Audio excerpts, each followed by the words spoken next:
15 minutes could save you 15% or more. Oh, that's a cheer we used to do in softball. What? It's actually Geico's. Whenever someone hit a triple, we would wave our bats and yell, 15 minutes could save you 15% or more. But we never got to use it because we would only hit home runs. Annoying. The phrase is from Geico because they help save people money. Geico? Yeah, they were our team sponsor. Geico. 15 minutes could save you 15% or more.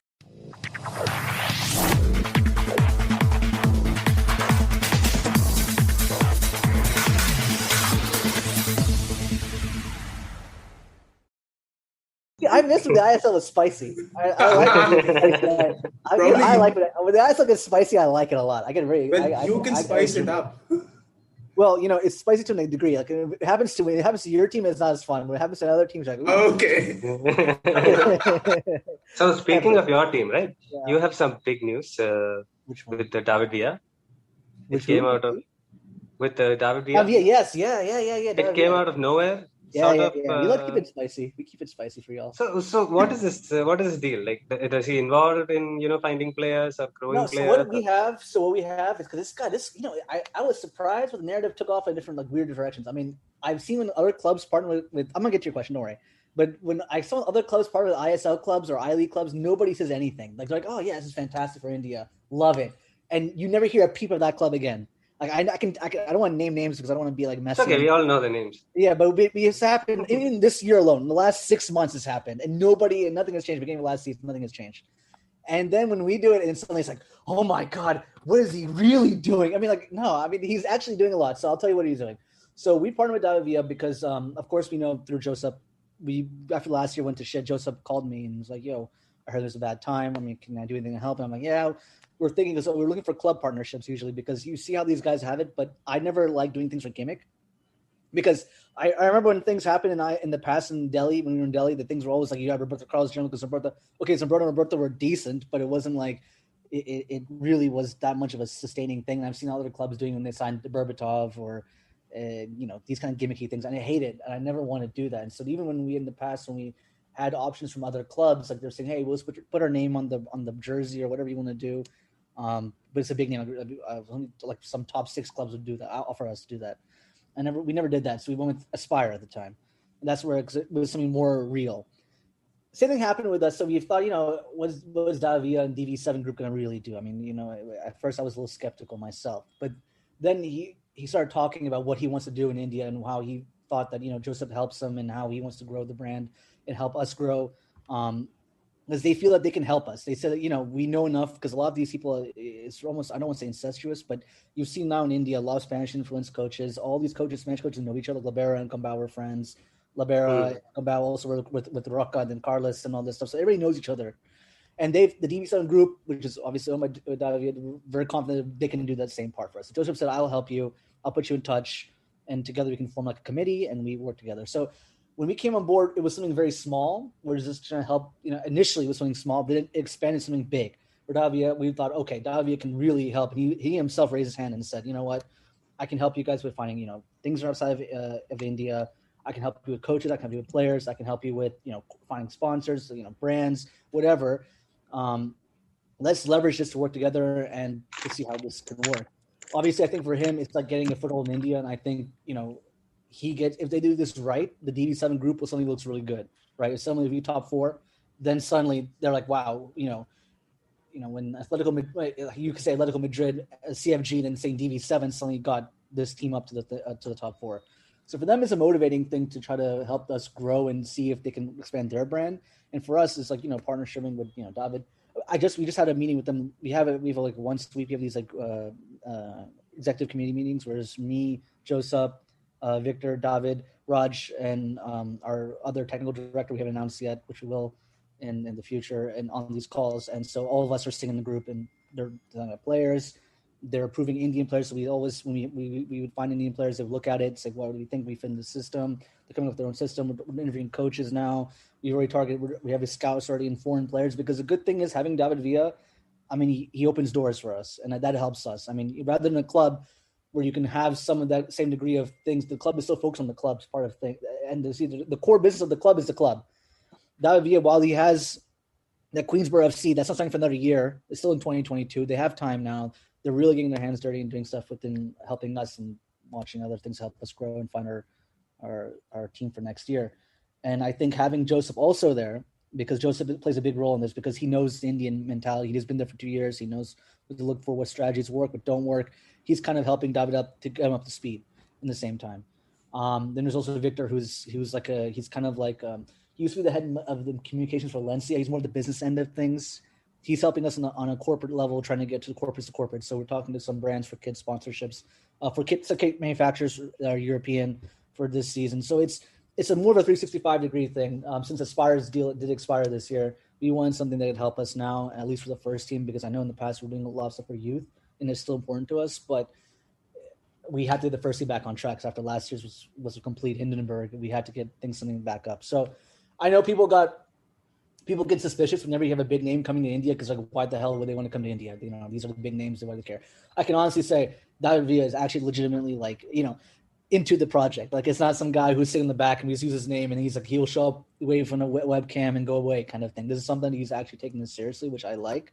It would be a waste of everybody's time if he wasn't really taking it seriously. And honestly, in the beginning, I thought that might be the case, because you can't expect David to spend every week on a project, coming to all the interviews, doing all coach interviews, doing all this stuff. But he surprisingly is, which I really thought, I was like shocked. I was like, oh shit. He's actually like, we have a WhatsApp group chat and he's like constantly posting about things and the ideas. And that's why I was like, okay, this is actually kind of nice now. So that's why I was a little annoyed in the beginning where people were like, oh no, it's just a marketing gimmick. It's not. It does help that you have a big name like that in India, but he's actually taking it seriously, which I do like. I know certain player is Jerry. He loved Jerry. He was like, we have to sign Jerry. When initially watching the tapes, he's like, oh man, we gotta sign Jerry. So he knows now to hear him say Indian players, like someone like Kalicharan or something like that. You hear him talk about it. It's kind of weird. How did he know all this? How does he know? He's watching with Joseph. They actually sit and they watch it on Instat or Wisecast. They watch games because they want us. Because before when we because we started this like a month back, we announced it. I think 2 weeks ago. Last week. But we were doing stuff together for the last month. We obviously kept it quiet because we were waiting until everything is signed and getting all the lawyers and contracts, how things are behind. But he was working for last month on this. So he's been now like baptized by it to kind of understand it. And Joseph sits with them and they kind of watch. And it works out. And I like it. I like the dynamic. They're very switched on guys trying to make things move forward. And I now hope the results come after it now. I mean, we all talk a good game now, but let's see when the kickoff starts, if it really makes a difference or not. So for now, I'm happy. It's really weird. Like I think I said in my press release, and it's weird. I'm talking to a guy on Zoom that I used to watch on my TV in 2010. Now I'm like talking about football in India. And it's like weird for me. It's like a really weird feeling that you get to do this, but it's fun. I mean, I'm enjoying myself now. So you mentioned Harley. So is he the big announcement today? No. I told the boys. I think you overhelped a little bit too much. But I don't like to get too. So who is he? Because this show will come out only next week. So no. Now we want Sebastian. One is now Sahil, the left. Yeah. As I said, I told him that initially when I saw that post, I don't check these things out before I let the guys do what they want to do, because I don't want to get, I want them to be creative. I tell them at the end if I like or something, I don't like something. I said maybe we shouldn't have done this one for this one. You should have saved it because we have signed 2 more players that haven't been announced yet. So maybe we should have saved it for those who hasn't leaked yet. We should have saved it for those two. But they're trying new things. I can't get mad. I mean, I like the fact this year a little bit more memey, which is fine. It goes to their miss, but I like the fact at least they're trying something more engaging than the past straightforward. Here's an announcement, move on with their day kind of thing. So, but yeah, 2 players, 1 left back, 1 right back. So, help shore up that defense, because last year was kind of a disaster. So before starting on to, I just want to touch on last year. Before that, kudos on the TD. Whenever you announce it, if you announce it, it's a good guy to have as a TD. Yeah. So, let's go like this. Like, how was it last season? Because it's in a new place. It's a pandemic season. You got Stuart Baxter in. Whatever happened at the end, I thought he did a decent job coaching the team. The way they played, of course, there was a lot of individual mistakes and things of that nature. But still, like, how difficult was it to organize last season? I mean, it was the beginning part. The problem is the preamble stuff was the hardest part. Like trying to get people there, visas, bureaucratic stuff, figuring out when you want to get people down to India, uncertainty for preseason. Like the problem is, my biggest problem with the league is we do things very last minute. and I hate that. And it's not just, I mean, I'll take my own blame for like not getting visas maybe earlier than I should have, or maybe, probably structuring preseason a little bit better. But, we can't know when things are starting like months, like literally a month before the things actually starting. And then you kind of panic and go, okay, run here. I don't like that. Even now, we're not sure what's going to happen for next year. And I don't think we'll know until probably July or August, I'm hoping. I mean, I'll be surprised if we know anything before that. But I don't like the fact that it's like last minute. You would have loved I-League, huh? Oh, I know. I know, but you know what I mean. But we have the ISL. I mean, to be fair, I'm trying to like take shots at people because they'll delete this video then or something. Because I've noticed if I get too spicy, these podcasts go missing. I did a podcast with the 420 grams guys, and I don't know what happened to that podcast anymore. I think it's a little more spicy. They hate me anyways. It doesn't matter. Oh, okay. I did a podcast with them, and suddenly my podcast was missing. So I don't know how that happened. But I don't like the fact that this is a pretty big corporates involved with this. It's not like small. I mean, we have a lot of big people in this league, and you would think they'd be able to get a schedule done. And I just think that there's again back to I'm going too far down this other road. But I'll say this for us, it was a little bit hard in the beginning trying to get everything organized. Once you were there, it was okay. I don't think it was any issues. And luckily, our practice pitch was 5 minutes from our hotel. Hollywood Devo, they're a great sponsor. Hollywood Devo, I'm going to give you a shout out on the podcast. So you guys did a good job taking care of us. It was a good vibe. And even though it was kind of boring for a lot of foreign players, they didn't like the bubble. Nobody was really that complaining because it was still a nice hotel. It was a nice place in Goa. I mean, very quiet, very peaceful. And it was like, nothing that was too out of the ordinary. We couldn't get PS5s down there or anything, but at least the people had PS4, so they were happy. They had. I'll say, if we get Sony with sponsor, I'll get a piece of PS5s everywhere. I would love a PS5 right now. I'm an expert. You need a TV that has 120 hertz of refresh rate. That's not. Yeah, but look, I had some nicer TVs. It wasn't like you get 8K. I mean, they had at least you can survive with the 4K. That we'll get some things that we can make it work. We're not that bushy up here. It's not Man U, all right? We can't 8K TV. We're having our 1080p, man. Give us a 1080. We're having 1080p. But no, it was that part of it was a little bit difficult. But I've heard from other players from other clubs that they had different worse kind of experiences in their club hotels, and at least I heard in mine. The only issue I think was, I think because since things kind of came together with no preseason, and then coach came late, and then Cole was in quarantine for such a long time, it kind of threw things off. I don't know if it just also my biggest other concern was we switched the system up, and that was kind of weird because initially when I interviewed the coach, he said he wouldn't change that much, and then you watched the first game and things were totally different than what we played in the last game of season 6. I never heard any bad stories about the team chemistry or anything. They seemed to like each other a lot about it, but something wasn't adding up because on the field it was just a disaster. And every time we were on the field, we were just really, I don't know if it was style of play that we just got too quickly. It was too fast, too soon.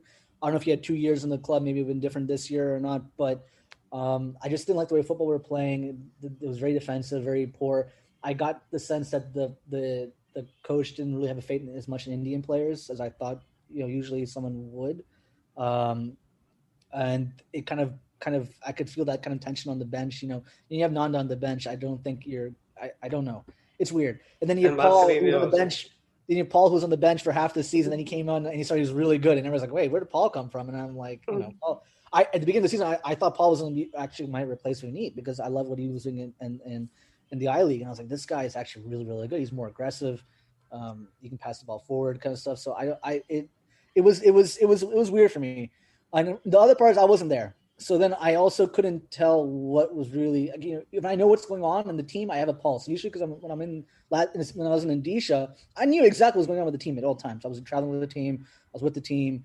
We would get breakfast together, lunch together. Occasionally, I would sit with the coaches after every so often. And Joseph and I had a very good relationship. I would sit with him after practice. I see him having tea or coffee. I sat with him. We have tea and coffee together. He explained to me. And I think I was missing that with this year because I was not there and I didn't really meet the coach beforehand. So he's like, the only time I've talked to him was like this, Zoom.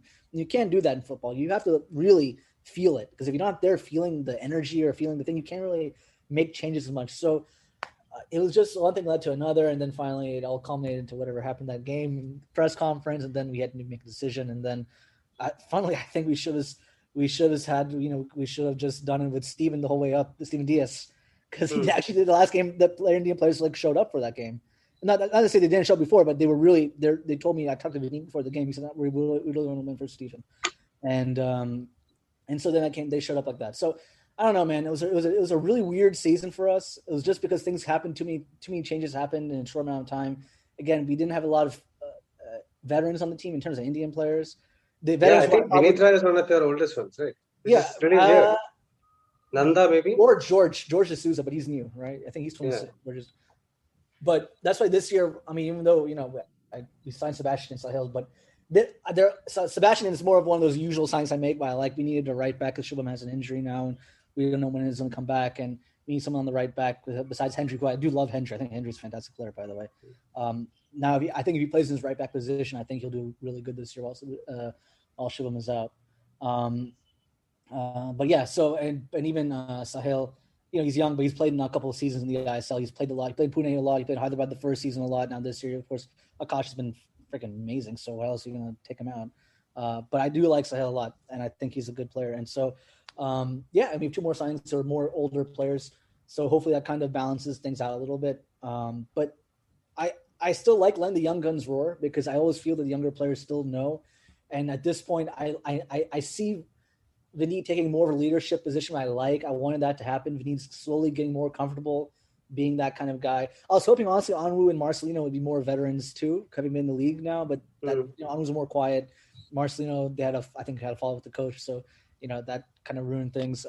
But now that Vinny's there, Jerry's now signed, which I'm very happy. I did not think that was going to happen this season.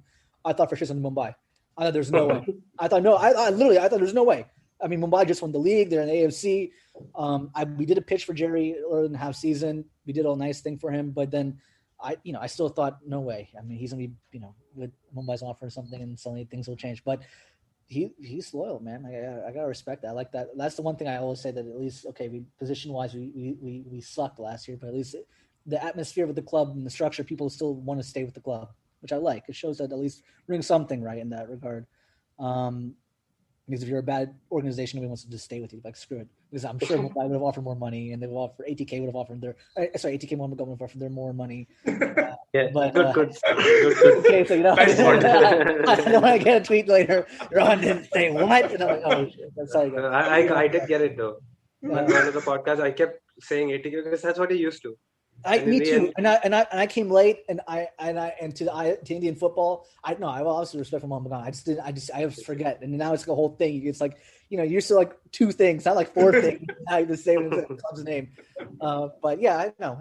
I'm sure that'll probably change on the road. I'm sure it'll be all Mohammed Khan at some point once he goes. Yeah, it has to be, right? It has to be. I feel like there's no way. There's no way. I feel like after 2-3 years from now, it won't be a thing. I think people will. Absolutely. So what prompted you to get Steven Taylor? Steven Taylor? The coach. I don't usually pick foreigners. It was like random signing. I mean, now that I'm saying, I mean, I don't pick foreign players. I let the coach always pick foreign players. Time you hire a coach, he doesn't really know the Indian players, right? I mean, if he's a new coach, if it's someone you hired from the league and previously, okay, he knows some knowledge of the Indian players. But if you're hiring someone cold from Europe or something, Asia or whatever, he'll know whatever he knows basis he sees on Instat or Y-Scout. He won't know logically without seeing the players, especially during a pandemic. It's even harder. At least even if it was no pandemic and things were going great, you could fly them down. You can see the team practice and see how things go.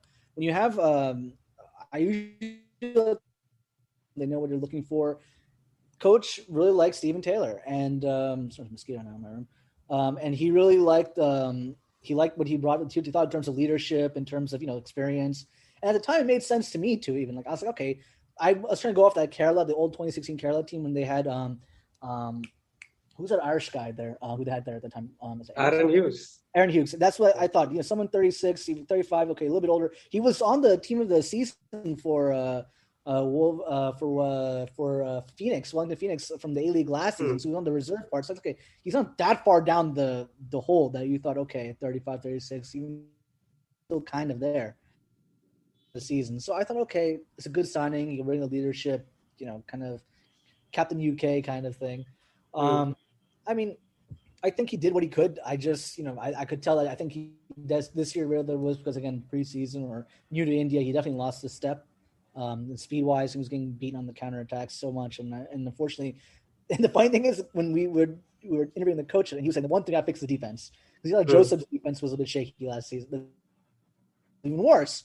And so all the players, foreign players, I usually don't touch. I'll ask why. I'll say, okay, why this way, but I don't usually say no because, I've been wrong in the past. Like I know initially I thought Aridan when Aridan first came to Odisha, I was thinking, man, I watched all his goals from the year before. He was only doing headers, and I got flashbacks to Andrei Kodurovic, who was on our team before that. He only had headers, but they were always good headers. And I was like, oh my god, if Aridan comes and does the same thing, I'm going to have a nightmare. But then Aridan was amazing, and the same thing happened with Onwu. When we were trying to get a replacement when Aridan got hurt, I was like, I don't know if Onwu, he's got 0 goals from Bangalore. What the hell are we going to do with them? And people don't think we're idiots. Signing a guy who's so out of form, and Joseph was like, no, trust me, he's good. And then, he's good, yeah. Then he happened. So, and he's still a good guy. I love him. He's a good guy. So that's why, and even that's why, why I like having Joseph in part of these meetings with Davia, because Davia would have no idea who Indian players, the strengths, the weaknesses, and what you have. When you have someone who's coached for 2 years in the ISL, who knows the players on our team well, he can speak up and say, this is what Jerry brings to the table, Shubham brings to the table, Nanda, Sajid, what they have. This is what you look for. He's able to, some of the players that we were looking to sign. So he'll say, I remember this guy. I've coached against him. I've seen this thing. We prepared for him. So that also helps too. Sorry, I think yes, Weston Taylor. So at the time it made sense to me, but now hindsight 2020, I probably won't make another old defender again. I would probably. Well, I'm gonna try to kill this mosquito. 1 sec. Hold on. Hey, Nadir, if you were going to ask something. Yeah, I was. But I thought it'd be a good signing. It's a kind of good veteran guy to help lead the team. But this year I don't want to sign anybody under the age of 32. I hope not. I mean, don't quote me on that because it might happen. I don't know. You just said it. I do. I said it because I don't know if because again, like I said, I don't. David Villa might come on. Yeah, that's what. No, he won't. There's 0 chance. I'll tell you that 0 chance coming in as a player. But he might find someone who's like 33 or something, 34. But I prefer under the age of 32. All right, Rohan, I just wanted to know what's your end game with Odisha FC? Like, what kind of team are you looking at a young team that churns out players over the course of a few seasons, or a team that can really target for the title? No, I mean, because I'll add to this before you answer this. Oh yeah, go ahead. Because every time I look at the team, right, we do the preview show or we do the whatever it is. I always say, okay, 3 years down the line, this team is going to be a good team. And I used to say that every time when Gamba was there, because you had that lot of youngsters going on and things.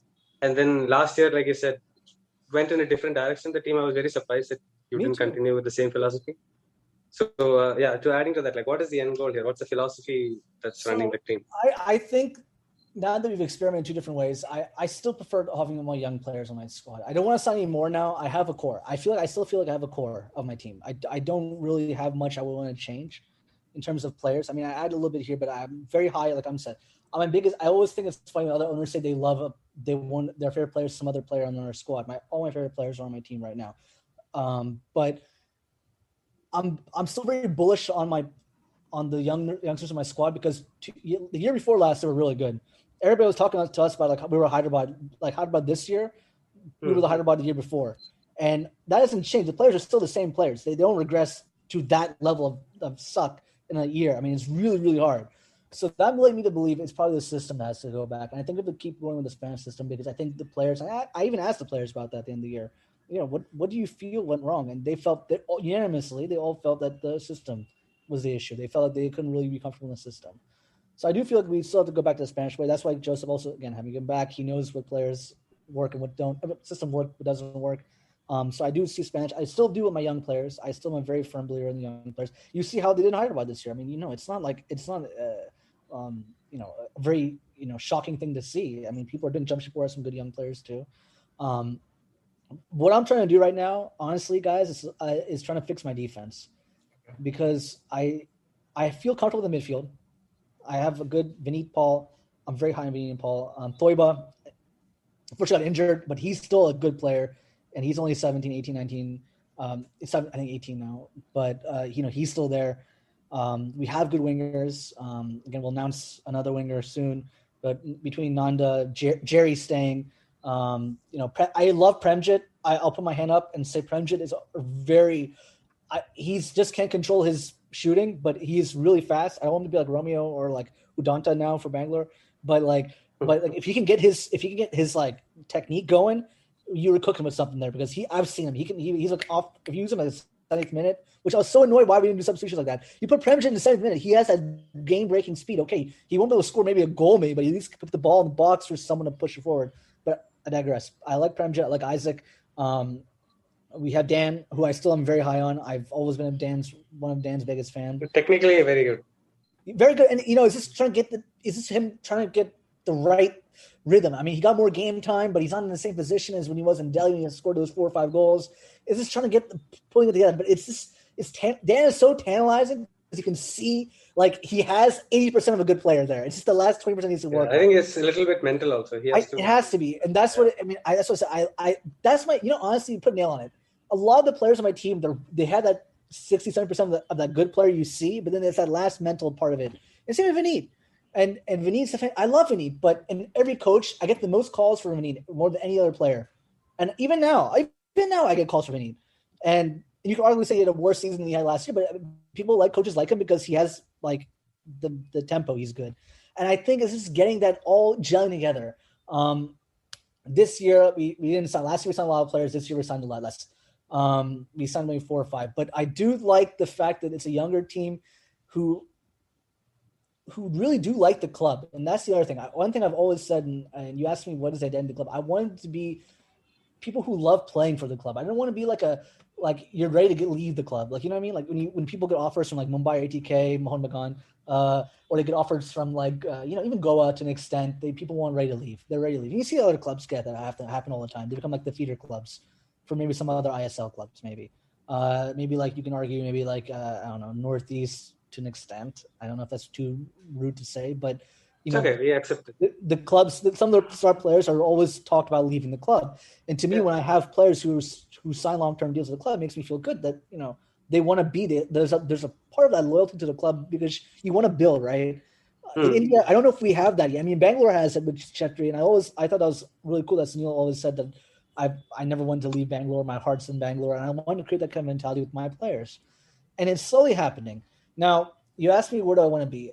I still feel that, okay, ATK, Mohun Bagan, and Mumbai are going to be top 2 teams for the most part.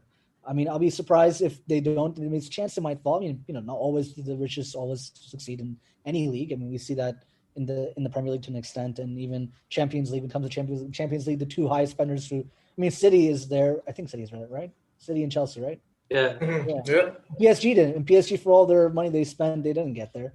I mean, that's semis, which is good, but you know what I mean? Like, so 3 and 4 is always up for grabs. And I do think that we can contend. I do think the young players are good. In India, it's all about if you really think about it, Indian football succeeding in the ISL is not that hard. If you really, it's hard to execute it, but in practice, in theory, on paper, it's hard. You need a good mix of foreigners. You need at least one good striker, a good defender, and your goalkeeper has to be consistent. If you have that, usually you're doing pretty well in the ISL. And injury-free, and staying injury-free. Sorry, that's the other thing. Injuries, with the way we have it, if one foreigner goes down, then your team is crippled. Too many moving parts, isn't it? Because you had that thing, right? Under Gambao, Tebar got injured. I think Cisco got injured. Haridane got injured. So that's the hard part. And that's that's why I'm almost glad that we're having less and less foreigners is just getting, because if you start going by Indians alone, even though my team is still pretty young, they're still not even close to their prime yet.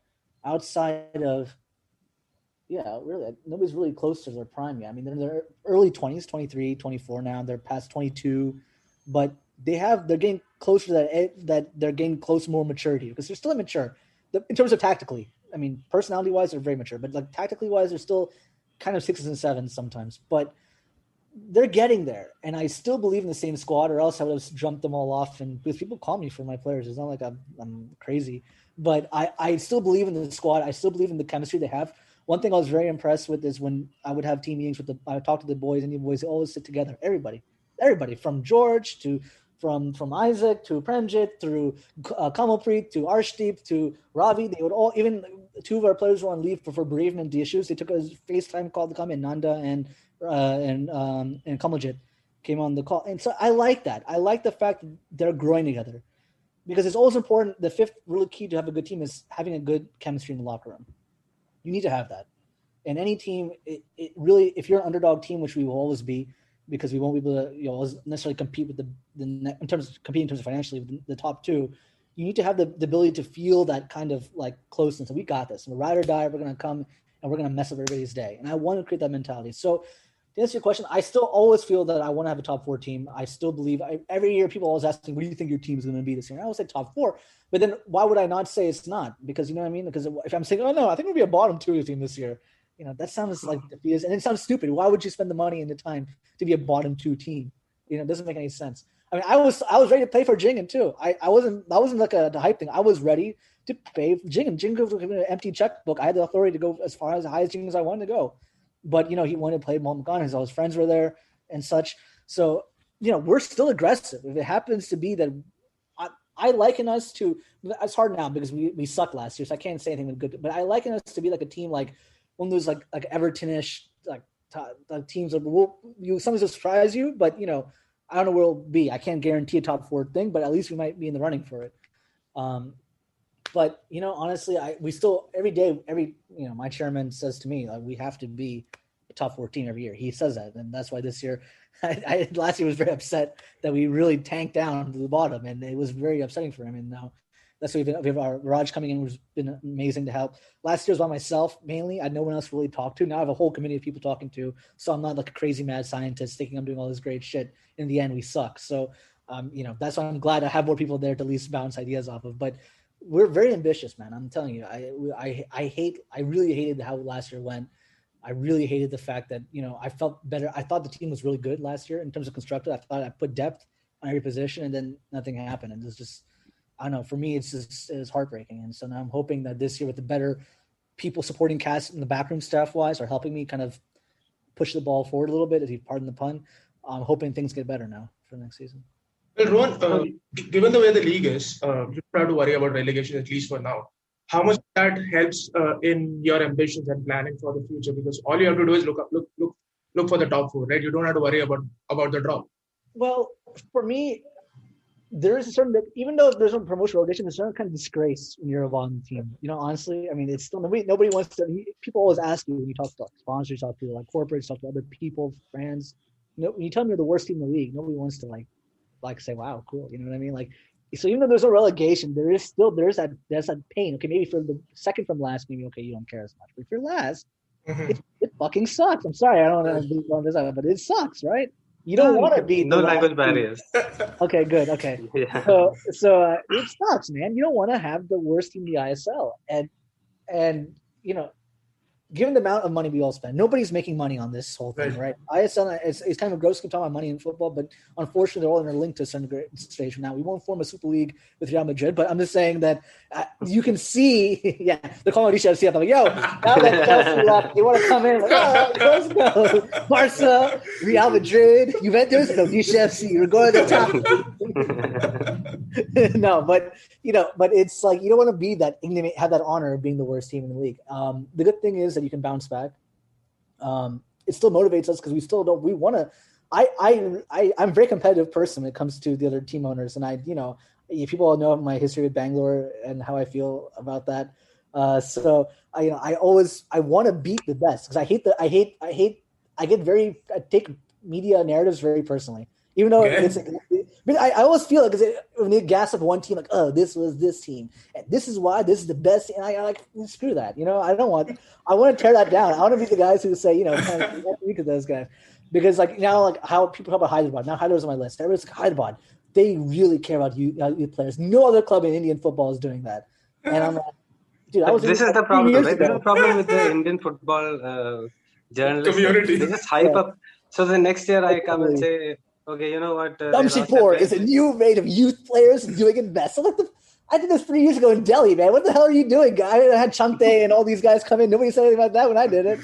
But that's narrative, right? So that's why I always hate. I want to defy the narrative, and I want to choose.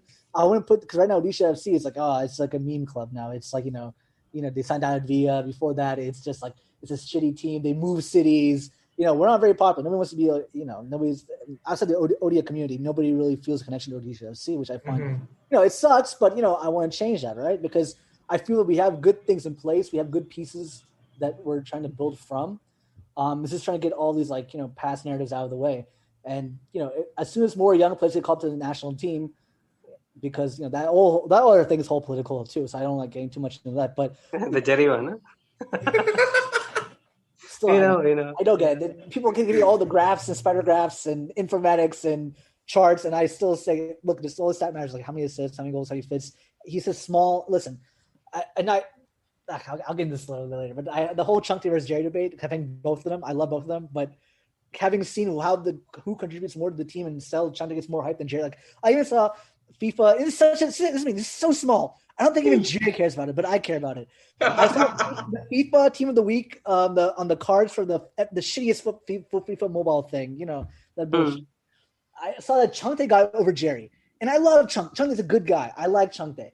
But Jerry didn't get over one of the most assists for Indian players. He had the 7 goal contributions. You put Chunk over him, who scored literally in the last 3 games of the season. That's how he got the hype in. And it bothers me. Like, it bothers me. Jerry couldn't care less. I don't think Jerry cares less. When I was going off on Twitter about how Jerry did a national team, he said, "Sir, thank you, but it's okay." But narratives matter to you a lot. I take it personally. These are my kids, man. I can't disrespect my kids. That's the thing. You shouldn't take it personally because a lot of these are just hype. Like, I know. Let's be fair, okay? I mean, you as an owner, right? Last season, Mumbai got a lot of let's say favors. Yeah. I mean, how does that make any sense? But you know why I do it? Because no other owner can do it. No other owner can do it. And I'll tell you why. Because A, they have too many. They're too ingrained in India. If they do it today, they'll get a call from somebody, right? They're not gonna. You can't have JSW do it. And to be fair, Partha back in the day was like what I was doing now. When he was in the I League. No, he still is. He just deletes a little bit, but to a certain degree. I'm wild boy. I'm a wild boy, And I see Aditya slowly doing it too from Goa. But I love it. I love Aditya. He's such a nice guy. Akshay. Sorry, that CEO is Akshay. Yeah. CEO is Aditya. Akshay is Akshay. I see Akshay doing it, and I love what he's doing. I like that he's getting a little spicier now too. Yeah. But at the same time, I feel because also nobody's advocating for Odisha FC. No one. I mean, too small of a club.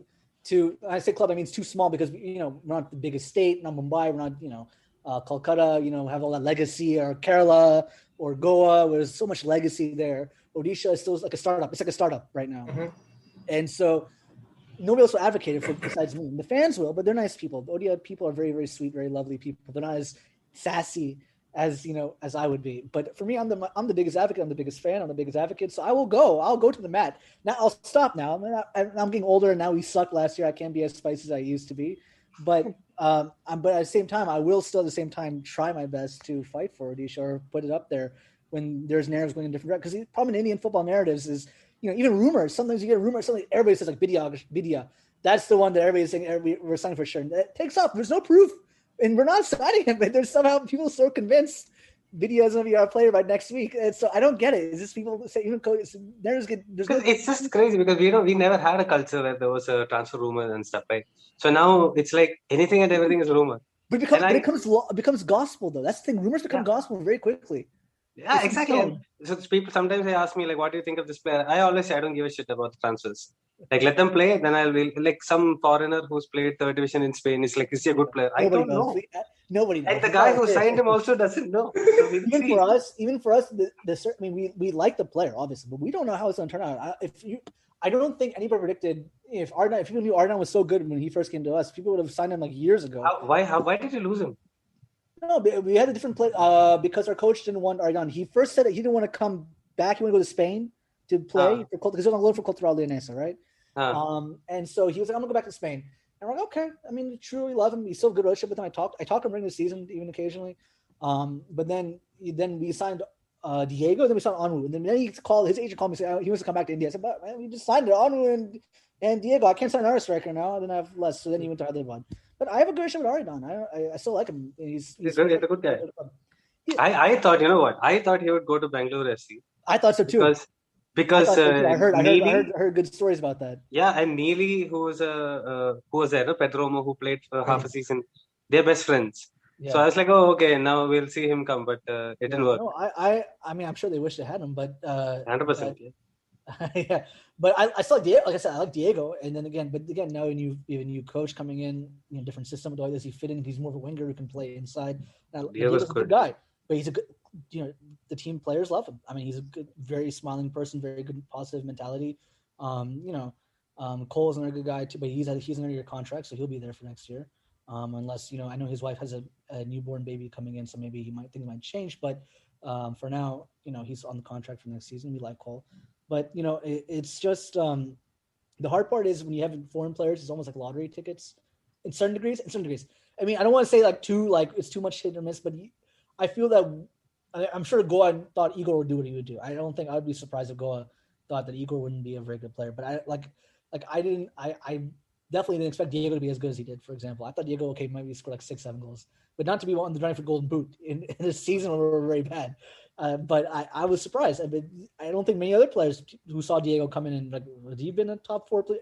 I'm sure I don't think betting's allowed in India, but if you did odds for top 5 goal scorers, I don't think Diego would have been in the top 5, to be honest with you. It would not have been in the top 50. You'd have had a lot of players in there. But hey, man, Indian football is weird. You never know who connects. Someone comes there and they get their house on fire, and then it's like. Since we're on topic of transfers, you have ATK, Mohan Bagan, and Mumbai, who has a lot of money. Chennai does it a little differently. Bengaluru has money, but again does it differently. Northeast has not so much money. So how does it work for you? Because for you to hold on to your players, or for you to even be competitive in an international market, it's difficult, right? No, I love it. That's a good question. So let me go take it one time. You mean holding on to your players that are foreign, right? Foreign, Indian, whatever. They signed Liston for what, 70 lakhs, 80 lakhs? Transfers are kind of fun like that. I love transfer season personally. It's like my Christmas because you don't know what you're going to get. Really, it's like you don't know what it is. The box doesn't open up. You see all the presents under the tree, and each of them could be like a PS5. You don't know which one's going to be a PS5. Sometimes they're PS1, but then some of them are PS5s. But you know what I mean? But no, so let's take it one by one. Retaining Indian players. That 100% depends on how the player's relationship with the club. I feel that. After this last 2 years, with my retentions, I really retained Vineet, Nanda, and Jerry. I feel very good about myself right now. And that's the one thing I'm a little bit cocky about, that my boys are happy with me, despite a lot of interest from the top 2 clubs, for example. Some players want to come. Every Indian player has different ambitions. Some people like Changte just wants to go to Asia. They want to play abroad. That's all they care about.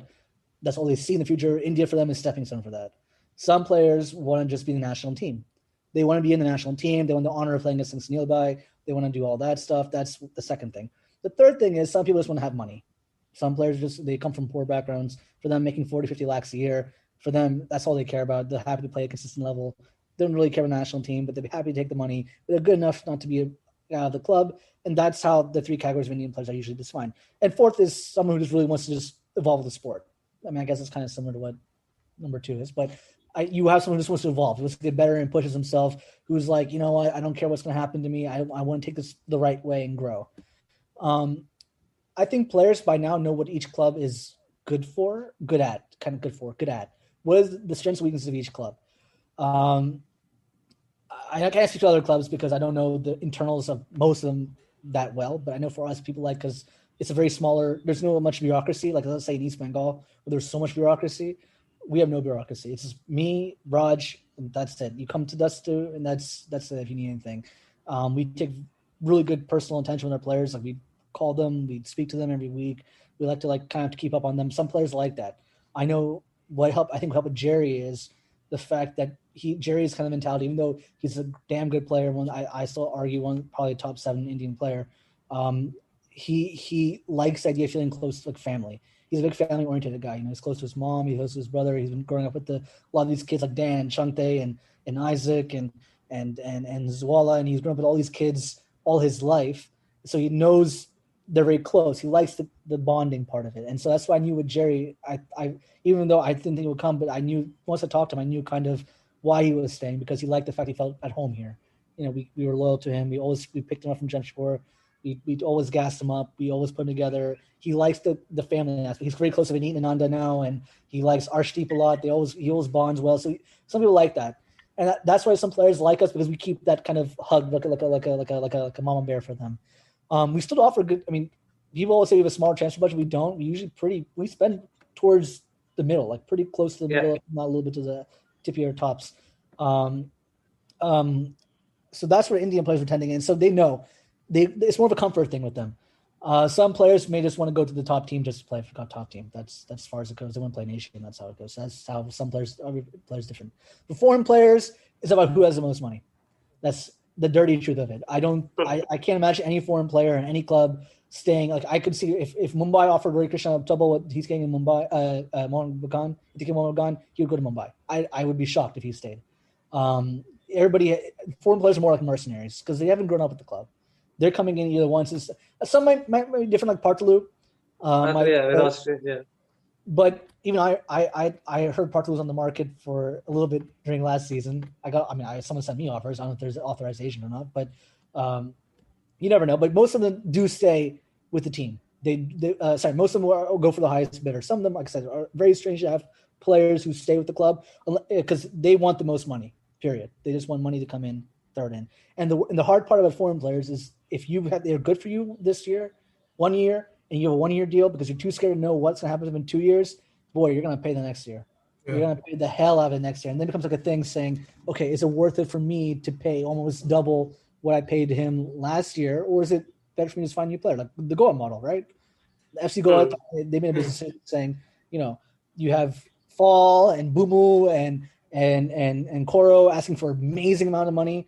At this point, does it make sense for me to do that, or do I go and build a whole new squad? And they didn't. They did reasonably well this year. Yeah. They did really well in the AFC Cup and AFC Champions League, and so it's doable, and that shows you that you can do that.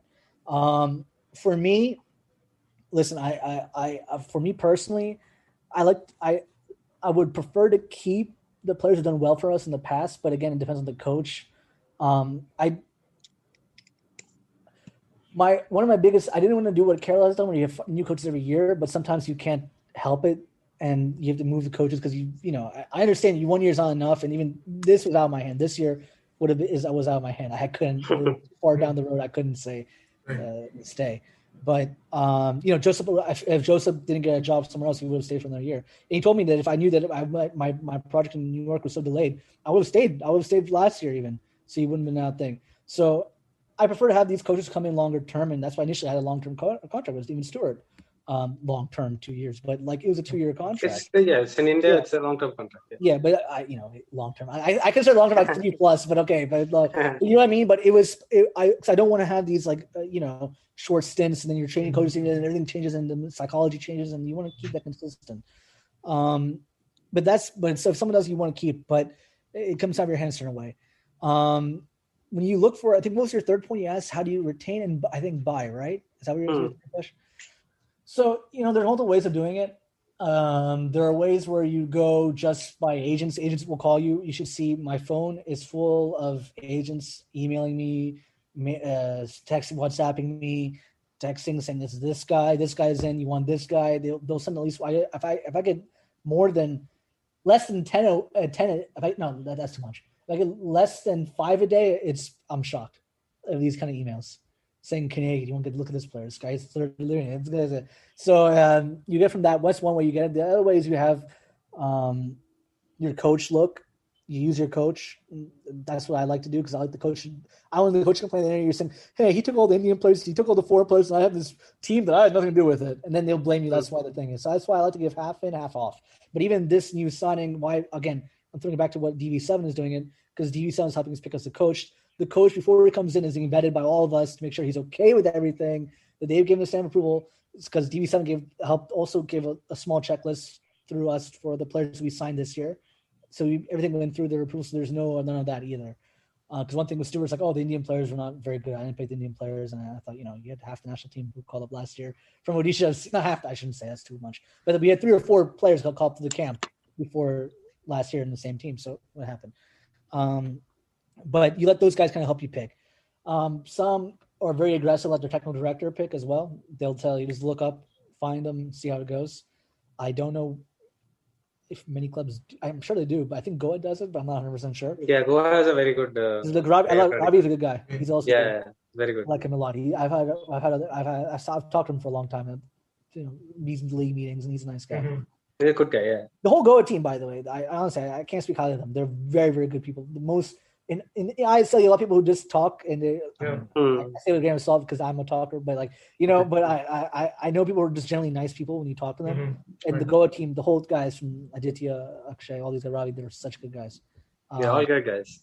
Yeah. Never any beef with them. They're always the first people to kind of help you guys out if you need anything. Northeast to an extent. In Priya and JB, I always have a good relationship with them. Mrs. Donnie, I speak to occasionally, but not that much. But yeah. So yeah, some people, the technical directors look. It depends. It really depends on the club and how your comfort level is. Some just have a big check and say, "Come to me." And that's like that's all you need to say. You put that check on the table, and that's all you got to do. But I will say this: you said that the payments. I'll tell you, we pay more as a league, more than of course the A League. We'll pay more than most third division, borderline second division Spanish clubs. Okay. I know. And it's even Premier. So at this point, it's whether they want to come to India. It's not the question of the money; it's whether they want to live in India. That's like the biggest convincing point for foreign players. It's not the money. The money, they're ready to come in. But it's the fact that they're living in India. And that's what scares people because, okay, if you tell Mumbai's Mumbai. Nobody's going to say no. Goa, to an extent, even Goa, a very pretty place. Nobody's going to say no. But as soon as you start getting to the more places they've never heard of before, like Odisha, Guwahati, Jamshedpur, to an extent, Kerala, because not every foreigner outside of India has heard of Kerala. Unless you're like in Dubai or Qatar or GCC country, you would not know. Right. Don't even people be a little bit reticent. Like, I don't know if I want to live there. And that's what you have to have. Talk to them. And I always my always policy, I like to scare people. I show them the worst case scenario. So in case that they get used to it. Odisha's not a bad state. I'll tell you, I live in Odisha. I love Odisha now because it's no traffic, no pollution. I'm enjoying. I'm 20 minutes. I'm like 30 minutes from the beach. It's a palm tree infested place. I love it. People are great. People will see you, they'll recognize you. You get that kind of hype now there too. People are like, oh, Odisha FC, what happens? Like I like that. People, I think the players like that too. When they go to the mall, they're only white people in Odisha. So whenever they come in, they're like, oh my god, and people go in. And people like the players like that too. But at the initial point, it's a little bit hard to convince them. That's the hard part. Even now, I'm telling people that it's probably going to be a what do you call it? Bubble again this year. I'll be shocked if it's not a bubble this year again. So I'm telling people now, it's a bubble. People be prepared. You're gonna be in a hotel 6 months away from your family. Just letting you know now, this is what's gonna happen. You'll be in a hotel like this. The good thing is we've done it now, so now we can tell people exactly what's gonna happen. Whereas before we're a little bit unsure, but now I know exactly what's gonna go on in bubble life. And so this is what's gonna happen. You'll be just living and breathing football.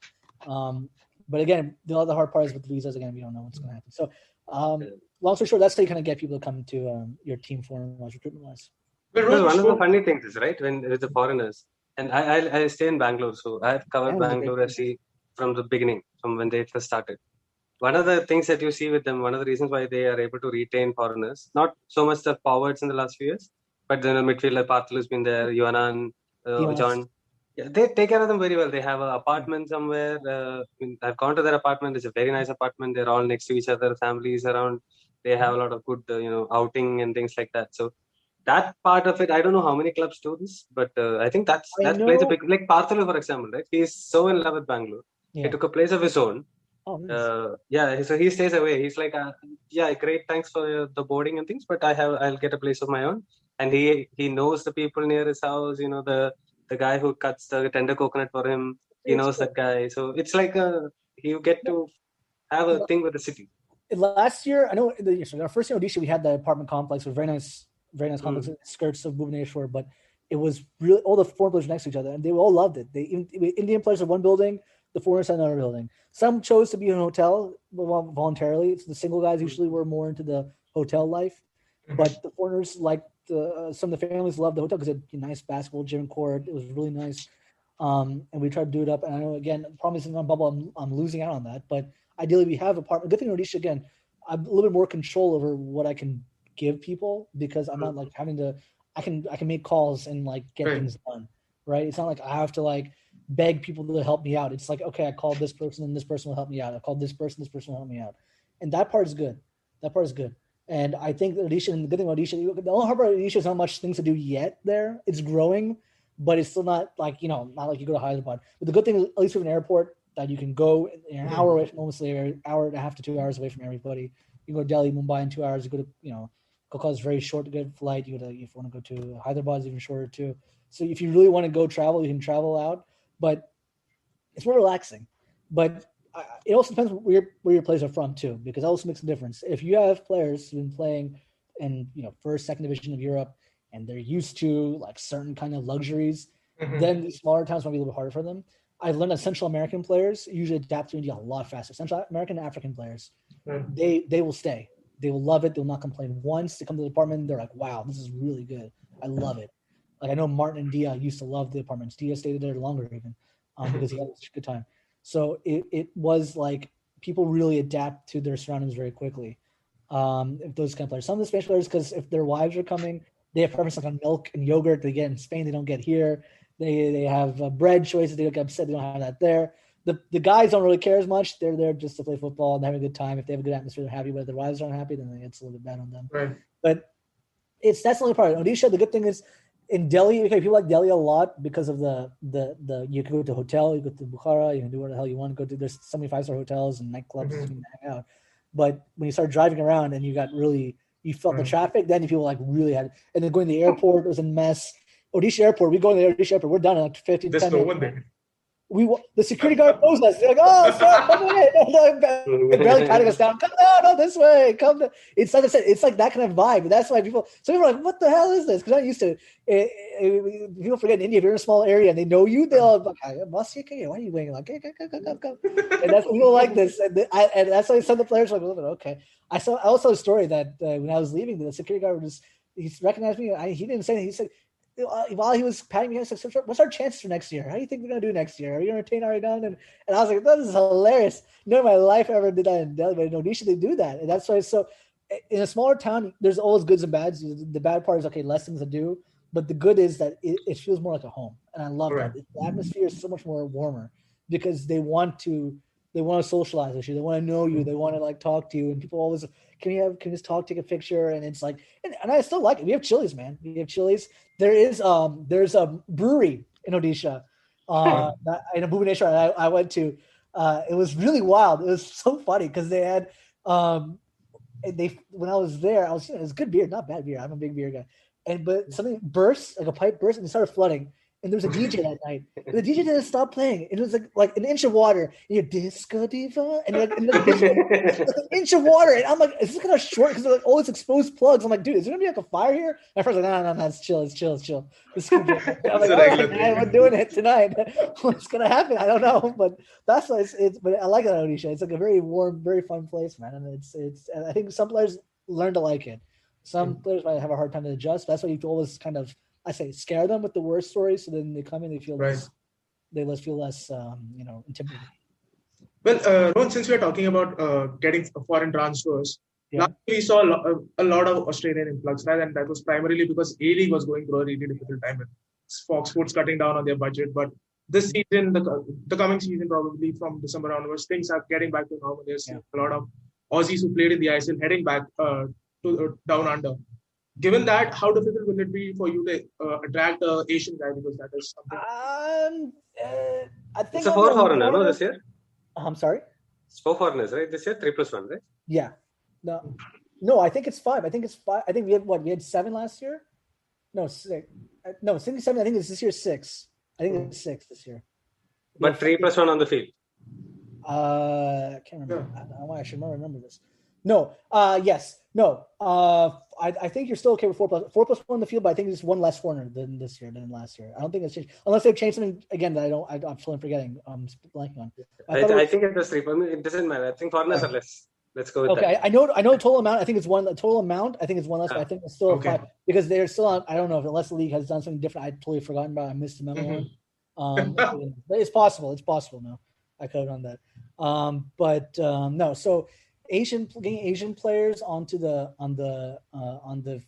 I think the Australian players might not be as plentiful as it was last year because I think now some will have horror stories of being bubbles, and I saw Partalu's story on the newspaper about how he's like can't get back to Australia and how hard his bubble, and now Australia's a little bit more better now.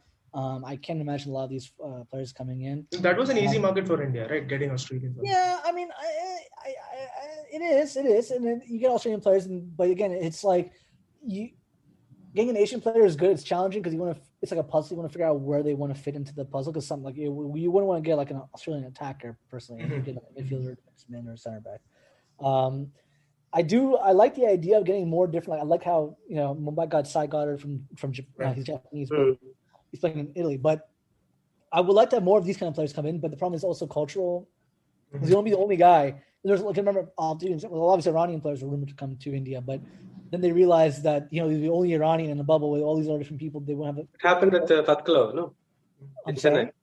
In Chennai, they had Fatkalo. Right? Yeah, I heard. Yeah. And culturally, I mean, I don't know how culturally different he was to he didn't know the language. And yeah, it comes hard, right? Especially if no one else in the club who speaks that language, it becomes very isolating. So that's why a lot of these, like, if Iranians, some of the Iranians, most of the Iranians, I mean, I'm half Iranian, but I know some of them don't speak a lot of good English. Well, sorry, that wasn't good English. Don't speak English well, and they'll have a hard time with being the only guy speaking Farsi in the club. Then it'll be hard. Or if you have, Japanese guy who's dietary, he likes, seafood, and sometimes you come to India, there's, you might not get the same seafood you're used to in Japan or in China or even Korea. So that becomes a little bit harder. But if you're in a bubble, again, it gets really hard. It's really, really hard being in a bubble, as you guys are seeing it now, right?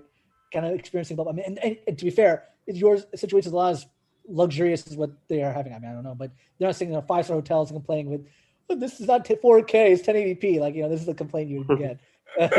So, Shunsuke Nakamura is still playing. Yeah, he knows English. Yeah, it's champagne problems, as we call it. So it's not really like real problems, but at the same time, it's hard. So I still think people will come. They'll come because, like I said, you put a big check on the table, anybody usually comes. Okay. But I think you might see more variety this year than you would have last year. Where everyone in Australia, except for 2 teams, they got the guy from Tajikistan. Tajikistan, yeah. Tajikistan. And Japan. That was only 2, but I think this year might be a little bit different. I think you will see more variety. I think. Okay. So how hard was it? I just wanted to go back to the time in Delhi. How hard was it to come? Why Odisha first of all, and then how hard was it to rebrand the club? I mean, why Odisha? Because honestly, it was really nice to hear that you're getting support. And I said support from the government. And I'm not saying financial support. They're just giving us the team for free. Practice fields are a lot easier to come by. I'm not like begging and going to Sai every day and saying, can you please give me a thing? I'm spending money on refurbishing the stadium after every year. And it's like, it's a money drain. The whole city was a money drain because you're putting people in different directions. The whole club wasn't in a right area, because if you're traveling for most of your time, an hour away here, there, if players don't like it, they want to have your center. I said before, Ivan Bravo, the guy who was the head of Aspire, told me that if you want to have a football club, your stadium, your practice pitch, and your apartment should be pretty equidistant from each other. It shouldn't be that I'm in like 1 hour away drive from here. It should be all relatively close. Initially, we have that in the center. The government's really keen to build the sports, so they're like helping us with a lot of different ways with getting the facilities. We have the high performance center, which is really, really good. That's around the ground. My office is now on the stadium, which is really nice to see. I look out my window, I see the stadium. Like I see the field, and it's like, to me, it feels like a football club. Like you go to any like football club in Europe, all their offices are in the stadium, which is really cool. And I like that with us now. We have that too. I can walk to the practice pitch and see the team play. These small things that you don't think about unless you are in a club that you want to have, and now you have that, and it helps. The rebranding, I mean, it's just was mostly like kind of withstanding the negative attention on social media, but. And I don't want to sound like gross here, but it's only the team itself was only 4 years old at the time. It wasn't like we had like if Mohamed Bagan moved to Chennai tomorrow, then it's like chaos. Then it's like, you have a 200-year history. Why the hell would you move to Chennai? As an example, we thought we can only move once in our life. We're not going to ever move again. This is it. Either the government changed political parties and they say you have to pay. This is where we are now. So we'll have to repeat and bear it. And still Odisha would be cheaper than what we're paying in Delhi because facilities are not that expensive overall. Even for apartments, for small things like that, it still would be okay. It's just that we like the fact we have a lot more rapport with government officials, which we didn't have in Delhi. We tried. We go through their offices. We ask for certain things. Having a bus, we have a bus that takes people from Rukla to Bhubaneswar as a service, from the government service, just for their games. I never could have in Delhi to take someone from Gurgaon to Delhi to have a bus. It would not make sense. And the other thing is we have people actually paying for tickets. I think that's crazy to me. I haven't told you guys. No, really. We the year where we had, half of it we were in Pune too, so that count. When we had I think 4 or 5 home games in Odisha, we sold more tickets than that game. And for that 4 or 5 games that we did for 2 years, last year's combined. My accountants were like, "What the hell?" Like, I asked them, like, "This is like really, this is really." So even though we have less people, I mean, to an extent, I mean, overall the average is almost the same, except the highs are a little bit higher. But keep in mind again, we haven't been in Odisha for a full year yet. We have not yet to be in Odisha for a full year. We've been in Pune because of the cyclone hitting the Kalinga Stadium. Right. Things had to rebuild. And now with COVID for 2 years now, we haven't been. So we had not yet to actually even be properly in Odisha yet. We still have a relatively decent fan base. Now imagine 3 years from now, and things are all over, everybody's vaccinated, people are hugging and kissing in public. We have a full year of actually doing stuff in Odisha. I do think in 2 or 3 years it will be higher than what we have fan base. Even in Delhi, we have a higher average for sure.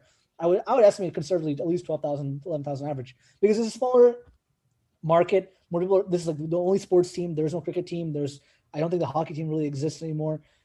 This is it. There's no kabaddi team. This is it. This is Odisha FC is it.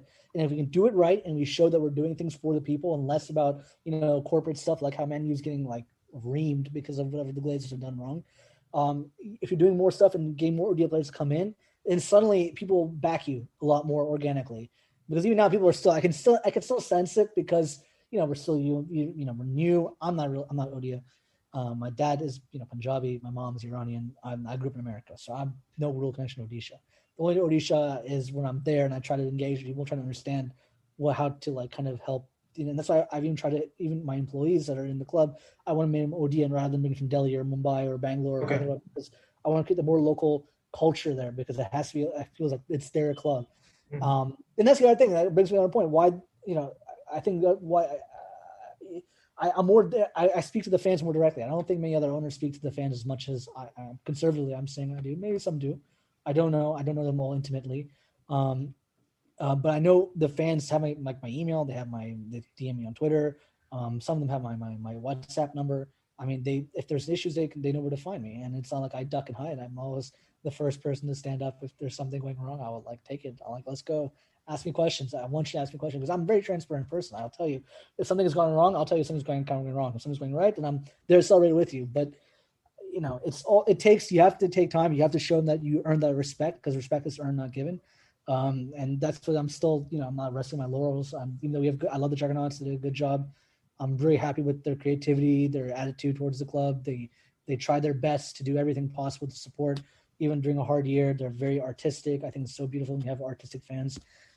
It takes time to nurture that, to have that relationship be more like this. Because right now it's like this because, I'm trying my best, but at the end of the day, it can change. It can change during a better season. So we tried to do our best to make sure the fans are happy and stuff. Hopefully Davia can do a Skype with them or something. Maybe they'll enjoy it. How crazy is it that you're friends with Davia? I don't say friends, but it's just, to me, it's just surreal. You can say friends, it's fine. Yeah. We will go with it. Yeah, I know, but it's, to me, it's honestly surreal. Anytime I try to, even, and you don't want to be starstruck with these things because you have to be mature about it. But inside, I'm like, oh my god. But you are. It's crazy, man. I never thought in my life I'd be able to talk to Davi about Indian football or football in general. Literally talk like this kind of stuff. This is insane. It's not supposed to happen. I'm supposed to be doing my own shit in the corner, not what am I doing here? I'm feel you got Dia in the corner now. I feel out my depth. Out my depth here. This is not what I was supposed to be doing. I should be just minding my own business in the corner, and I'm getting involved with this. But no, but it's cool, and at the end of the day, people have whatever they feel about me. It's valid or not valid, but I do think at the end of the day it's for Indian football, man. I don't watch. That's what I said. I don't really watch other football anymore. I've seriously, I don't even watch. The only thing I care about is really Indian football because now I don't get the same rush from it. I want to see my team do well. I want to see Odisha do well, and then seeing India do well. It was nice seeing FC Goa do is what they did, and the AFC Champions League. I mean, it's a very cool thing. Even though it's not my team, and I was jealous that it's not my team doing it. But at the same time, you have to respect it. Respect is respect, man. You got to give it out there. I still believe, even if I personally don't work with the club in a year or two, if I just walk away from it because for a reason, I still like Indian football. I still think the Indian football thing has it's something that's going to grow into something beautiful. And I just think It's insane. it needs time. It needs right people. It needs right people. It needs right people leading it. It needs right people leading it. Less about political agendas, less about name recognition. That's why I get uncomfortable when people try to like say Rohan is so. I'm not just like humble brag, but people sometimes say, "Oh, Rohan, you're so cool." Or so I don't want. It's not. I don't want this to be about me. It doesn't. I don't want it to be anything about me. It has to be about Odisha FC. I don't want to take pictures with famous footballers and post on Twitter and say, "Look at this is my thing right now." I say even though how that would be, but I don't like go around like, "This is my picture with Messi. We're so cool, Indian football, gang," or something like that. I don't. It has to be only for the club, and I'm glad Raj is here now because he's taking a little bit of the press and let him focus on. I told him I'll talk to Indian press because now I have know a little bit more. You can talk to your Sky Sports, see what you got to do. That's pretty cool too. Seeing Odisha FC getting covered in Sky Sports. Which is another wild thing that I never thought would happen, or if you see on like 433, I mean, to me, I get more of a rush from that kind of stuff because it's nice to see things you've grown up watching or viewing or seeing as a fan to see them because I'm always a fan, right? I grew up. I was starting off with y'all. I used to write blogs for my NFL American football team, and I used to go crazy. What team is that? Huh? Which team is that?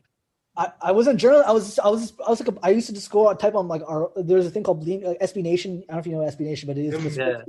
I used to write all these posts and ideas and theories for the draft and I write all this stuff. That's how I started. I used to write. I started going on Reddit, write posts about stuff like that, like these conspiracy theories. I was hardcore. I know what it's like to be a fan. I'm not too far away from that. Right. Which is your team though? That's what I was asking. Oh, in the team in what? In NFL or in general? NFL, yeah. I'm a Philadelphia Eagles fan. I've been there since 2005. Eagles fan. My NBA team is the Wizards. My hockey team is the Capitals. My MLB Nationals. My race car F1 team is Red Bull. My boy Verstappen. Shout out to Verstappen. I know that's it. And the only thing I don't have is the English football team. In European football, I'm a Real Madrid fan. But I tell you, it's hard to watch sports at the same level once you're part of a team. It's like how the sausage is made, and you don't get that so much. You see behind the scenes too much about how things really work on the team. So now I feel bad. I feel really hate on owners. I'm like, I feel a little bad for the owners. I know how it's like. Once you really F up, then I can understand why they turn on you. But I can see how people get upset at you. But it's a crazy journey, and I wouldn't trade it for anything. But it's a wild ride, man. It's just so much fun. But I enjoy talking to people like you guys because I probably talk a lot than I should. But at the same time, you guys are. I don't know if this really happened. People don't understand how Indian football really is behind the scenes. And the problem is one of the reasons why both of us we started our career at the same time, and he is a Liverpool fan, I'm a Chelsea fan. But after getting into this, right, I sort of stopped watching. I watch Chelsea games if it's convenient for me. It doesn't affect. Doesn't hurt. I don't sit and watch the late night games. It's too pretty now. It's too pretty. We watch Indian football for a while. They can pass the straight line. What the hell is this game? How dare you shoot target on goal? The ASL game this time. Every single one until the last week, and I was like, my head was gone. I was like, no, we're not doing this anymore. Yeah. And then we do this podcast, constantly to talk about playing and whatever information that we can give. A lot of the clubs between us, a lot of the and everybody else in the podcast between us and Manscaped. Let's talk. We know how the sausage is made, right? Not so much as you, but I have a sort of understanding from the outside perspective, and it's not great, dude. I'll be very honest. Some of the things are very, very disappointing. That's why I also go back to why Indian players don't like to stay because I'm very straightforward. I'm very honest, straightforward. I don't try to cheat people. Don't try to play games. I've always been who I've been since I've started this journey, and I don't want anything to change it. I don't want the club to change in terms of identity and culture, and I feel it's so important to have that kind of culture, man. If you don't have the culture, that's one thing I guess I've learned more about than I did in the beginning, because if you play of course you play your football manager, you play FIFA, you're used to buy sell players. Playing football manager right now? I have my Xbox. I play occasionally when I'm computer old school. Because I'll tell you, I get I can control that. Even my own club, I can't control things. I can't control what I want to do. I can't buy anybody I want to buy. It's like the stress. I'm a smart guy. I know the Champions League 3 times, man. I know I'm smart. No, I don't know. This is a troll later for you, but no. But it's like I realize the more is about having culture and really trying to build something that is sustainable. Like you asked, what does your club stand for? What is identity of the club. And if you have a bad identity, people don't want to stay in their club. They don't want to. People are smart. Indian players are smarter now. They know that if a club is what their ambitions are truly are. And I don't think I would have kept Jerry if I didn't match his ambitions. Even though there are probably psychological reasons why he liked us, or I made a video for him. We did the whole Kevin Durant recruiting policy where we did the whole thing, why we see you here. But at the end of the day, I think, he had an opportunity to go to AFC and play the AFC, but he chose to be us because there has to be something. There has to be something. It wouldn't have just been I smile good and I look good in a suit. It has to be because there's something deeper than that in this club. Whether his friends are here, fine, but there has to be an identity. And I think it's so important to have an identity in the club. And I'm working because I didn't have the right identity in Delhi. But now that I have Odisha as a bit of a culture I can build around, I'm trying to really focus my energy toward that. And the frustrating thing is because of the pandemic, because of natural disasters, I have not been able to do that. And so far, that's why Odisha FC is not where I see it yet. I mean, I'm glad the club does what it does. I'm glad. I love the kids last year. I like that we try to incorporate some culture into the kids. I like that aspect, but it's not enough for me. It's not. I'm not there yet. It's just there's so much more I could do with Odisha FC that I'm not doing, and that's kind of why again I'm going with some of these foreign people, even though I shouldn't because they don't know India. But at the same time, they're at least challenging my brain in a different way that I'm trying to make it bigger. Okay. Like Raj, for example, we're not talking about Raj that many, but I want to plug Raj a little bit because Raj has been so damn helpful for me because he's come from Rangers, come from Watford. He knows how clubs are supposed to be, how community engagement is supposed to be, how like social identity is supposed to be, how you want to do things, and he's like really trying to push that agenda towards everybody. And it's good because he also pushes the club a little bit in a different way than I could do it. I push it in the way that it's more of a, more dynamic, try to be a little bit more modern. But Roger's putting it in the way that how clubs have been run in the past, how these Rangers and Watford survived so many years because of these kind of things. And he knows how to do that.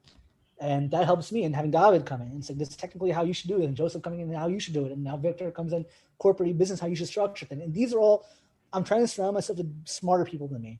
Because if you're the smartest person in the room, you're gonna fail 100% of the time. You don't want to be the smartest person in the room. You want to be the guy who listens the most in the room, and that's why I've learned is trying to check my ego out of it and let go of the ego that you think you have. Because I've done jack shit in Indian football yet, honestly.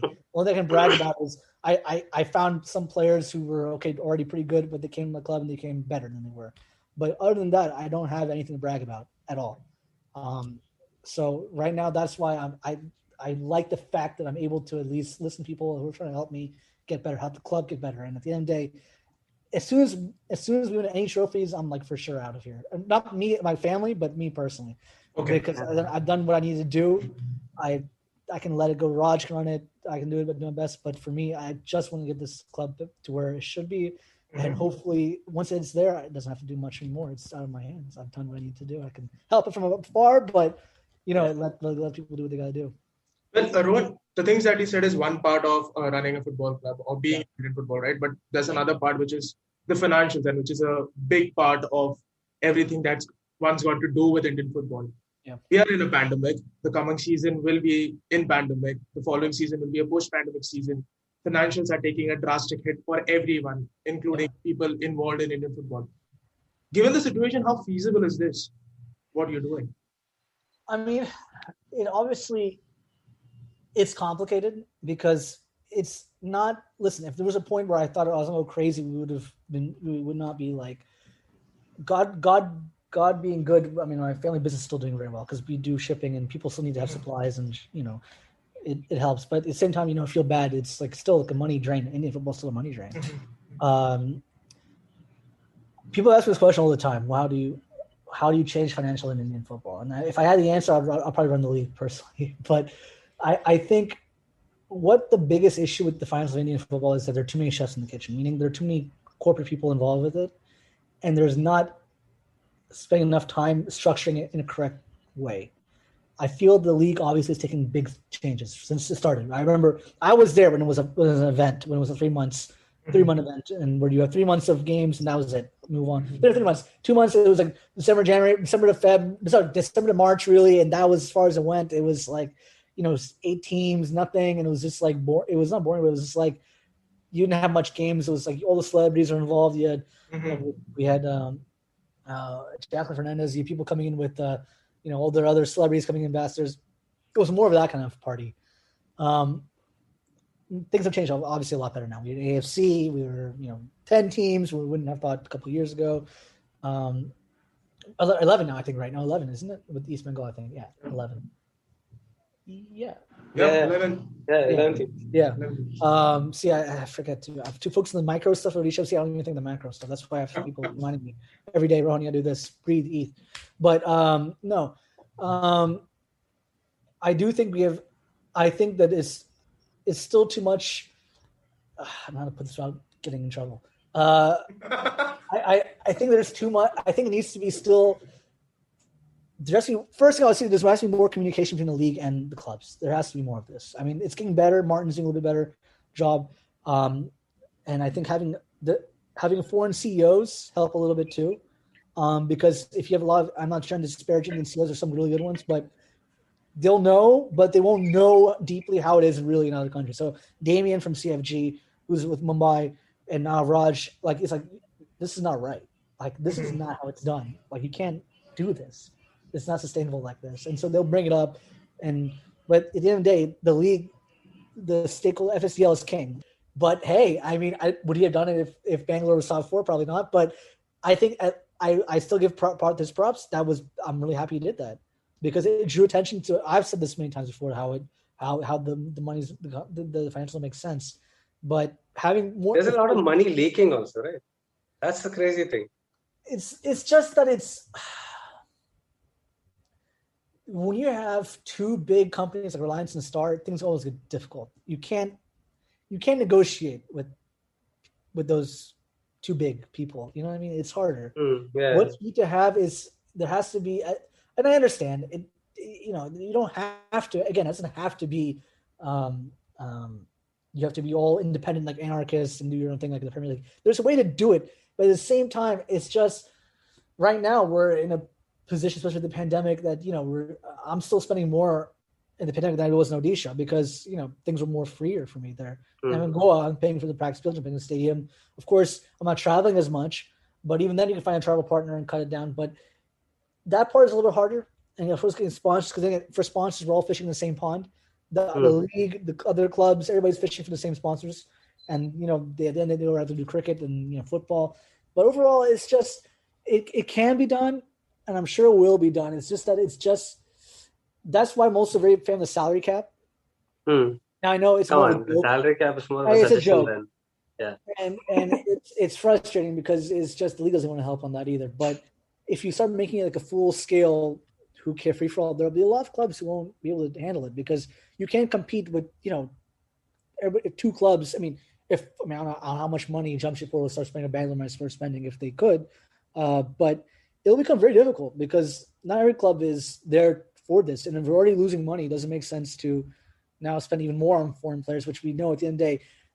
One of the things that alarmed me one time is heard someone from the league saying, no, we should have no salary caps so we can compete with everybody in the Champions League. And I was like, that's not why you have a successful team in the champion. What makes the Champions League team good is because their national players are good. They've been practicing all the time. The 4 Brazilians are not making the deal. So that's why I also I almost, maybe it's kind of a bad thing that Goa did well, because now people are going to say, see, if they signed Iniesta, or they signed whoever from the UAE, or they not made how UAE has signed some Argentine to be a natural citizen or something, and stuff like that, then this whoever can be better to do the same thing. And then it's like, no, it's just let's spend the money on infrastructure. You know how many clubs don't have infrastructure or struggling to make infrastructure because the local government's not letting them do it? It's not like okay, Odisha has different now. They've built us a residential academy. I can start doing that. Bangalore has a residential academy. Jamshedpur has a residential academy, but Bangalore doesn't control the stadium. And if push came to shove, if the Karnataka government said suddenly, I'm giving you a hard time again, why would Parth want to stay? Parth is probably thinking, he obviously has a connection to the city, but at the same time, Delhi is open. He has a cricket team in Delhi, and now he has a lot of clout in Delhi because of the Capitals doing well. And maybe he might think, Delhi's free. Maybe I want to go there because now I can turn Baker around, and the government will move themselves hand over foot for me because I have cricket as well. I'm not saying that. I'm just how I would. Maybe it's bad how I think, but I'm thinking I'll consolidate my sports teams. But the point is, governments have to help out too. if governments help out other clubs by giving them, governmental support for, academies, stadiums, these things wouldn't happen. I know a lot of teams are suffering from that. And the league has to help. The league has to really try to do their best. It's owned by someone who's very, very wealthy. I know it's not even like I'm saying they give us like a sponsorship or anything. I'm not trying to be gross like that, but at least recognize that there are clubs going through some pain and see if there's ways to maybe get grants to, if you're doing something right. If you're doing something good, you're focusing on like youth, maybe you have a grant that helps cut our losses down that way. I think small things like that can really help in a long way. Really help in a long way. Having a centralized travel plan. I mean, I'm sure if they really want to find some aircraft person or carrier, or their SpiceJet or Indigo, or if they want to have someone agency to help cut costs, the league can do it. It's like I know it's different from Racing Reliance, but it's who's in the back of it, and at the same time they can help things get done. And I know some of it's political. Again, it's political. You don't want to get too involved with this stuff, but I mean, we have too many people, big people in this league for us to still be fighting over. I don't be gross here, but fighting over pennies for these small things. You know what I mean? Like there should be a way to have centralized certain things to make a lot of our lives a little easier for now. Just for the initial phase, just for 3-4 years. Let's go break even a little bit. Let's be self-sustaining, and then free for all. I don't care. Take off the salary cap. Take off everything. But let's at least get to a point where we're able to breathe. If we're still underwater, then how are you going to have anything? It's like throwing more dirt. You're drowning and putting more water on. It's like, okay, you have to find a way to balance. And like I said, there's no easy answer, but it's a start. I mean, some of these smaller things would be a start, really. I mean, just to help out. But the good thing is the league is always improving. I mean, each year small things do change, which I do like. I think it's good. Just to keep being noisy as possible to get our points across and trying our best to make sure people recognize us, and just more communication. That's all I ask for, really, from the league and us. And I think it's getting better. It's getting better because I think Martin's taking a big role for it. Unfortunately, having more foreign people involved in the league is sadly helping us having more than more from India, because people from India are scared to have their own agendas. I'm not saying that for everybody, but in the league setting, I feel that's less of when you have a foreigner who's doesn't know the politics of it. It makes it cut through the red tape a little bit easier, so you can able to communicate things across. Because if you have someone else I don't want to offend this person or this person and this person, so then you can't go around in circles a little bit, which I don't like. You spoke about Martin quite a bit. I just wanted to ask you about him. How's he been in this whole situation? Didn't come in with a really good reputation, did he? I watched the documentary too. Yeah. Then the next thing we know, he's here as a CEO of the league. Yeah. How's he been? No, he's been good. I like Martin. I think Martin needs a little more support from little people above him a little bit. I feel that Martin might be yelling at a wall for certain times. Sometimes I know inside Martin wants to get the league schedule done. Mm-hmm. He wants to get this done, but there's so much bureaucracy. The worst about India is there's bureaucracy, man. It kills you. I mean, I'm sure a lot of countries have the same thing, but maybe I'm closer to it a little bit now. I see it. It's just a lot, man. And I think it's getting the approvals, getting the this thing in that way. But overall, I respect that Martin's been always straightforward. He's been always picking up the call if you need anything. I mean, it's hard for him. I mean, I'm sure it's hard for him to take over this project. This is not easy. This is a very thankless job, to be honest with you, because no matter what, you're going to get yelled at from somebody. The owners will be upset. The league owners might be upset. The what do you call it? The television network guys might be upset, and so he can't really pick a side. But I do like that Martin's trying his best. I mean, he's trying. I can see he's trying, and that's all you can ask for in a situation like this, man. I mean, I don't know if he's. I hope he doesn't have a breakdown, but I think he's trying. This is not an easy job, man. It's not, and I can see how it's not. There are too many stakeholders involved with this project. So it's a hard job, man, but he's trying his damnedest to make it work, and I respect that from him, man. I don't know about how different it was, but for now I have no complaints. He's not bought me a steam room yet. So if he does, I will let you know. But for now, we're still much in our bathtubs. Yeah. But he's been good. He's been good. I can't complain with him. Thank you so much for this. It's been great fun, man. Very honest, and the way you answered, I quite like it. You know, any ad roll? Should we do any ad rolls? I see podcasts always have like some kind of sponsor or something. So we've been getting ads in our podcast, but we make no money from it. Yeah, it's insane. So I don't know. It seems backwards. I don't know if you're doing it. I don't know who's doing business, man. Like, something's wrong here. People keep calling me and saying like, listen, I got a Colgate ad or I got some other ad or something. And I'm like, I'm not making any money. Neither is he. Like in our contract with Audio Boom, it's written that if there are ads, we get some 20%, 25%, which will still be nothing. But I don't care about money. Also, we're just doing it because it's good fun. Thanks for having me, guys. I appreciate it. Yeah.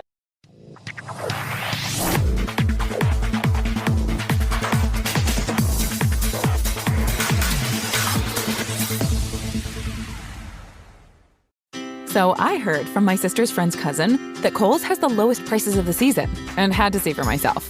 For real, the deals are so good. I got my kids' summer tees for $5.99, a cute swimsuit for myself for $17.99, and a Shark vacuum for $199.99, which will be great after Sandy Beach days. I got Kohl's Cash too, and I got it all in less than an hour with free store pickup. So yeah, summer, I'm ready for you. Select styles ends May 23rd. Some exclusions apply. See store or Kohl's.com for details.